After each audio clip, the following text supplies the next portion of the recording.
Students, मैं Robin Gupta MGHM inter college Marhara Etah से आप सभी लोगों का एक बार फिर स्वागत करता हूं। आज मैं आपको बताता हूं चैप्टर 5 यानी अवकलन की प्रश्नावली 5.5। और ये मैंने आपको इससे पिछले वीडियो में भी बताया था। इसमें हमें यही देखना है किस तरह से हम लॉग लेकर यानी लघुगणक लेकर फलनों का अवकलन सीख सकते हैं। अब सबसे पहले बात यह आती है, हम लॉग अगर लेते हैं तो किस तरीके के फलन में लेते हैं। जब दो या दो से ज्यादा फलन गुणा में हो, चलिए दो भी छोड़ दीजिए क्योंकि दो में आप गुणनफल नियम भी लगा सकते हैं। अगर ज्यादा फलन गुणा में हो, जैसे कि यहां पे 3 फलन हैं, 4 भी हो सकती हैं, तो अगर आपको ये लगता है, मैंने आपको 3 का नियम भी बता रखा है, एक बार में फर्स्ट का अवकलन किया, सेकंड और थर्ड को ऐसे ही लिख दिया, सेकंड और थर्ड को लिखा, सेकंड और थर्ड यानी फर्स्ट और थर्ड को लिख दिया, सेकंड का कर दिया अवकलन, और फिर थर्ड का अवकलन कर दिया, फर्स्ट और सेकंड को ऐसे ही लिख दिया। आप उससे भी कर सकते हैं। 4 का अवकलन करना है तो भी यही नियम। लेकिन अगर आपको ऐसा नहीं समझ में आता और कभी ये लगता है कि 2 या 2 से 3 फलन या 3 से ज्यादा फलन गुणा में हैं, तो हम उनका लॉग लेके भी कर सकते हैं अवकलन। गुणा में भी हो सकते हैं, भाग में भी हो सकते हैं। उसके लिए आपको देखिए 3 नियम लॉग के जो होते हैं ये आपको याद रखने बहुत जरूरी है। या आपने शायद पिछली क्लासेस में पढ़े भी होंगे। लॉग m इंटू n यानी दो अगर संख्याएं कह सकते हैं या फलन कह सकते हैं वो गुणा में हैं और हमें उनका लॉग लेना है, तो दोनों के लॉग अलग अलग हो जाते हैं और दोनों के बीच में किसका चिन्ह आता है? प्लस का। और बिल्कुल ऐसे ही अगर ये अंश बटे हर के रूप में है, दो फलन या दो संख्याएं यानी लॉग m बटे n, तो उसे हम लिख सकते हैं log m minus log n। उनके बीच में किसका चिन्ह आएगा? माइनस का। और एक तीसरा नियम लॉग m की पावर n, ये शायद इससे पिछले वीडियो में भी मैंने क्वेश्चन कराया था, तब भी आई थी बात। फलन के अगर कोई घात होती है यानी लॉग के साथ जो भी फलन लिखा है उसकी कोई घात है, तो घात हमेशा आगे आ जाएगी, यानी n log m। ये इसी तरीके के 3 नियम होंगे जो आपको इन क्वेश्चंस में अप्लाई करने पड़ेंगे।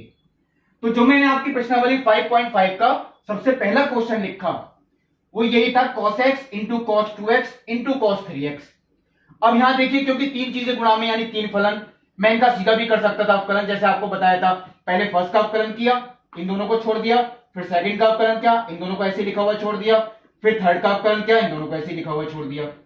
लेकिन अब मैं आपको सिखा रहा हूं ये लॉग लेके भी कैसे कर सकते हैं। उसके लिए एक लाइन आप लोग ये जरूर लिखें, दोनों पक्षों का लघु गुणक लेने पर। लघु गुणक यानी कि लॉग।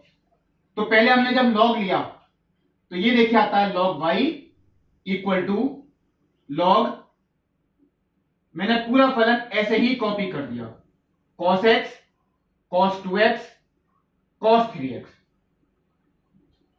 देखिए अब उसके बाद कुछ लोग यहां पे इसका अवकलन करके लिखना शुरू कर देते हैं। अभी आपको अवकलन नहीं करना जब तक हम इसे सरल से सरल रूप में ना ले आए, जो कि नियम हमने लिखे हैं ऊपर, उन्हें अप्लाई करने के बाद। तो मैं इसे अभी भी देखिए log y ही लिख रहा हूं। अब इसमें देखिए क्योंकि 3 फलन गुणा में हैं, तो मैंने जैसे 2 का नियम लिखा है, दोनों के लॉग अलग हो गए, बीच में किसका चिन्ह आ गया? प्लस का। अगर ये 3 होंगे तो तीनों के लॉग अलग हो जाएंगे और उनके बीच में किसका चिन्ह आएगा? प्लस का। यानी log cos x plus log cos 2x plus log cos 3x। ये देखिए मैंने ऊपर नियम भी अप्लाई कर दिया जो यहां लिखा था। अब मैं ये लाइन लिखूंगा दोनों पक्षों का x के सापेक्ष अवकलन करने पर। अब जब मैं इसका अवकलन करता हूं तो पहले देखिए log का करना है, इसे हमने x माना, तो log का क्या होता है? 1/x इंटू, अब हम y का भी करेंगे, अभी तो केवल log का किया, तो y का कितना होता है? dy/dx। देखिए यहां भी यही नियम आएगा, मैंने यहां ब्रैकेट अप्लाई की, पहले log का किया वो हो गया 1/x, फिर cos x का किया माइनस के sin x। ये देखिए कंप्लीट हो गया। बिल्कुल देखिए ऐसे ही मैंने इस फलन में अप्लाई किया, तो log का किया 1/x यानी 1/cos 2x। ये देखिए मैंने अप्लाई कर दिया। अब अगर हम cos 2x का करें तो देखिए मैं पहले 2x को x मानूंगा, cos का क्या होता है? माइनस के sin 2x। लेकिन अब हम 2x का भी करेंगे, यहां केवल x था, वो तो 1 ही आएगा, लेकिन 2x का करेंगे तो वो कितना आ गया 2, वो मैंने स्टार्टिंग में लिख दिया। देखिए फिर एक बार समझ सकते हैं, इसी तरीके का पहले हमने log का किया, यानी ये हो गया 1/cos 3x, ठीक है। इसके बाद cos 3x का करेंगे, वो आ गया माइनस के sin 3x, क्योंकि पहले मैंने 3x को x माना, तो cos का क्या हो गया माइनस के sin। अब 3x का करेंगे तो वो कितना हो गया 3, यानी मैंने देखिए कंप्लीट किया ये 1/y इंटू dy/dx, तो 1/cos x और ये इंटू माइनस के sin x, तो माइनस तो चलिए मैंने यहां लिख दिया sin/cos, ये हो गया आपका tan x। बिल्कुल ऐसी देखिए यहां पे माइनस की 2 मैंने यहां लिख दिया sin 2x/cos 2x, ये हो गया आपका tan 2x। बिल्कुल ऐसे यहां पर माइनस की 3 sin 3x/cos 3x, यानी कि tan 3x। अब मैं इसमें एक काम कर सकता हूं, क्योंकि देखिए तीनों माइनस में है, तो मैंने यहां माइनस कॉमन ले लिया, ये आपके यहां प्लस के हो गई। लेकिन लास्ट में जैसे ही आप लोग देखिए हर क्वेश्चन में करते आए हैं, हमें निकालना होता है dy/dx। ये नहीं कि 1/y इंटू dy/dx, इसका मान आपसे पूछा गया है dy/dx का मान, तो dy/dx का मान ये y आएगा गुणा में, माइनस तो देखिए यही है, और ये y इधर आएगा, लेकिन आप यहां y नहीं लिखेंगे, y की जगह y का मान लिख देंगे, क्योंकि y तो मैंने अपनी तरफ से माना, y का मतलब है ये आपका पूरा क्वेश्चन, यानी कि cos x, cos 2x, cos 3x। ये देखिए मैंने लिख भी दिया है, y की जगह आपको y का मान ही लिखना है, और यहां पे मैंने कॉपी कर दिया, यानी tan x plus 2 tan 2x plus 3 tan 3x, ये हो गया आपका dy/dx का मान। तो ये मैंने आपको सबसे पहला क्वेश्चन बताया, यानी लॉग लेने के बाद अगर आपके ज्यादा फलन गुणा या भाग में दे रखे हो तो किस तरीके से कर सकते हैं।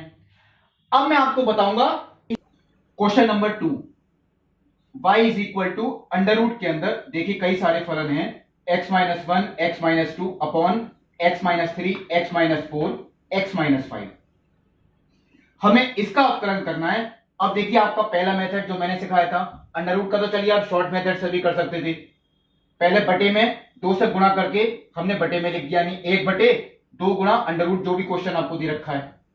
फिर अंडर रूट के अंदर जो फलन आपको दे रखा है उसका हम करेंगे वो भी अंश बटे हर से, और अंश बटे हर का भी जब करेंगे तो अंश में भी गुणनफल नियम लगेगा, हर में भी देखिए 3 फलन है, गुणनफल नियम बहुत टिपिकल हो सकता है।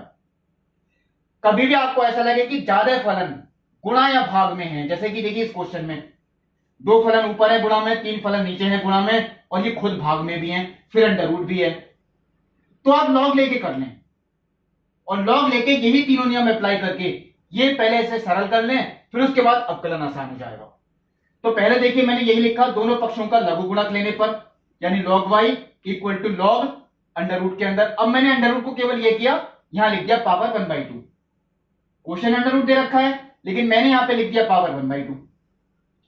अब एक पिगुर तो देखिए इसमें यही लग गया पावर का, पावर हमेशा आगे आती है, यानी 1/2 आगे आ गया, log बाकी मैंने ऐसे ही छोड़ दिया। अब इसमें यह भी देखिए अभी सरल नहीं है, इसमें कौन कौन से नियम लग सकते हैं। देखिए अभी भी ये log y ही चलेगा, 1/2। सबसे पहले अगर मैं इस पूरे को m मानता हूं और इसे मानता हूं n, तो log m/n, इसे कह सकते हैं log m minus log n, यानी log m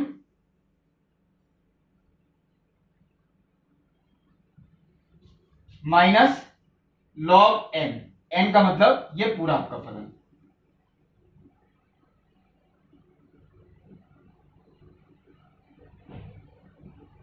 ये देखिए मैंने ये वाला नियम अप्लाई किया, log m/n यानी log m minus log n।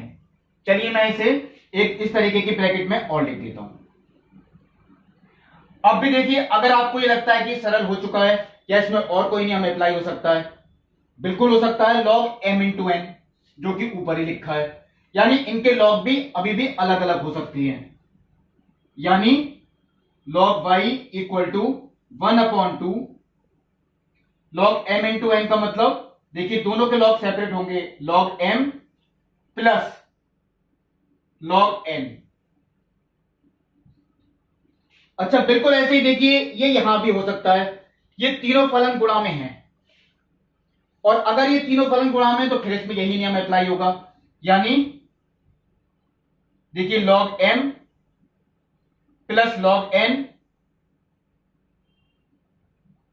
और मैंने कहा था जितने भी फलन हैं वो गुणा में हो, सबके लॉग सेपरेट होते हैं, वो देखिए मैंने ये लिख दिया। लेकिन मैंने देखिए ये चिन्ह अभी लगाना छोड़ दिया, भले ही मैं चाहे पहले इसे ब्रैकेट में लिख के दिखाऊं माइनस लगाता, लेकिन अब क्योंकि इन सबसे पहले माइनस का चिन्ह था तो यानी इन सबके चिन्ह बदलेंगे, ये सारे माइनस के होंगे। ये देखिए मैंने इसी स्टेप में कर दिया।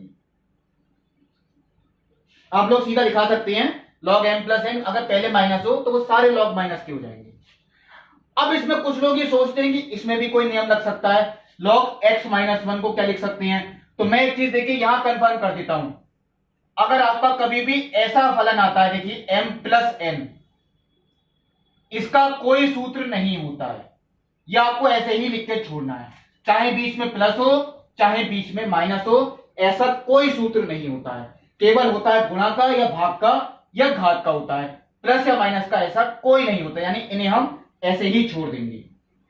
अब मैं लाइन लिखता हूं दोनों पक्षों का x के सापेक्ष अवकलन करने पर, यानी 1/y इंटू dy/dx, जैसे पहले किया था, पहले log का किया फिर y का किया, तो देखिए मैंने 1/2 तो नियतांक है ऐसे ही लिख के छोड़ दिया। log x का पहले से अगर हम x मानते हैं तो वो तो होता है 1/x, और फिर ब्रैकेट का भी करें तो ब्रैकेट का अगर मैं करता हूं तो x का तो 1 हो गया और माइनस 1 का कितना हो गया, ये अकेला नियतांक है 0, तो 1 माइनस 0 वो 1 ही हो गया। बिल्कुल ऐसे ही देखिए यहां पे log का किया मैंने 1/x लिख दिया, लेकिन ब्रैकेट का करेंगे तो 1 माइनस 0 वो 1 हो गया, माइनस बिल्कुल ऐसे ही देखिए यहां पे आएगा, पहले log का किया फिर ब्रैकेट का किया, चौथे वाले में वो देखिए ये मैंने लिख दिया, और फिर पांचवें में ये भी मैंने कंप्लीट कर दिया।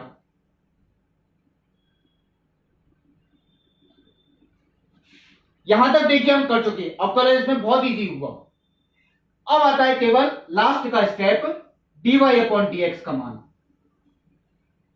तो मैंने कहा था ये y हमेशा इधर गुणा में आएगा, और y का मतलब है आपको y लिख के नहीं छोड़ना, y का मतलब आपको ये पूरा क्वेश्चन ये कॉपी करना है, यानी अंडर रूट के अंदर x minus 1 x minus 2 upon x minus 3 x minus 4 x minus 5, और बाकी पूरा ये ऐसे ही कॉपी कर दें। चलिए मैंने हैजे लगा दिया है, या आप लोग समझ जाएंगे, ये पूरा आपको ऐसे ही कॉपी कर देना है, केवल y गुणा में आ गया था, y मैंने यहां लिख दिया। तो ये देखिए क्वेश्चन नंबर जो सेकंड मैंने आपको बताया। अब इसी तरीके का जो क्वेश्चन है वो क्वेश्चन नंबर 5 है, और क्वेश्चन नंबर 5 ये आपको शायद देखिए इसी तरीके का नियम लगेगा, उसमें घात वाला भी लगेगा, वो आपको होमवर्क में करना है, जो कि है क्वेश्चन नंबर 5। और इसी तरीके का जो और क्वेश्चन इस प्रश्नावली में दे रखा है वो क्वेश्चन नंबर 16 है, तो उसकी मैं आपको हिंट दे रहा हूं। उसमें केवल ये पूछा गया है ये f'1 का मान ज्ञात कीजिए अगर fx बराबर, तो यहां कोई डिफरेंस नहीं है, fx का मतलब तो y ही होता है, आप यहां fx लिखते हैं, यानी fx बराबर ये जैसे क्वेश्चन दे रखा है, फिर यहां log fx ये आपका चलेगा जब तक सरल ना हो जाए, फिर log fx का अवकलन करेंगे तो वो क्या आता है 1/fx, और fx का कितना होता है f'। ध्यान से देख लें, log fx का अवकलन 1/fx और fx का अवकलन कितना होता है f'। fx आ जाएगा गुणा में, वो क्वेश्चन आपको कॉपी करना है, तो पहले तो आपका आंसर आएगा केवल dy/dx यानी कि f' का मान, क्योंकि मैंने कहा था dy/dx या f' वो एक ही बात है। हाँ लास्ट में इन्होंने एक काम और किया, इन्होंने कह दिया f'1 का मान निकालें, तो जैसे देखिए मेरा ये आंसर आया मैं इसे एफ डैश एक्स मान सकता हूं। ये मेरा एफ डैश एक्स का मान निकल के आया। अब मुझसे अगर ये कहते हैं एफ डैश वन का मान निकालें, देखिए मैं आपको इसी में दिखाता हूं। अगर मुझसे ये कहें एफ डैश वन, तो इसका मतलब ये जो उत्तर आया है हमारा पूरा, इसमें हम एक्स का मान कितना रख देंगे, वन। और वो जो आपका उत्तर आएगा वो एक संख्या निकल के आएगी, वही आपका उत्तर होगा। तो देखिए मैं इसलिए नहीं कह रहा क्योंकि वो इसी तरीके का क्वेश्चन है, एक 5वां क्वेश्चन वो आप होमवर्क में करेंगे, और एक जो क्वेश्चन नंबर 16 है वो भी आप होमवर्क नहीं करें, बस उसमें एक्स का मान 1 रख देना है जब आप यहां तक कंप्लीट कर लें। तो ये पहले मैंने आपको इस वीडियो में जो बताए वो इस तरीके के क्वेश्चन बताए, जो मैंने आपको 2 होमवर्क में भी बताए। इसी प्रश्नावली के जो और कुछ क्वेश्चंस हैं वो मैं आपको अगले वीडियो में बताऊंगा। तब तक के लिए नमस्कार।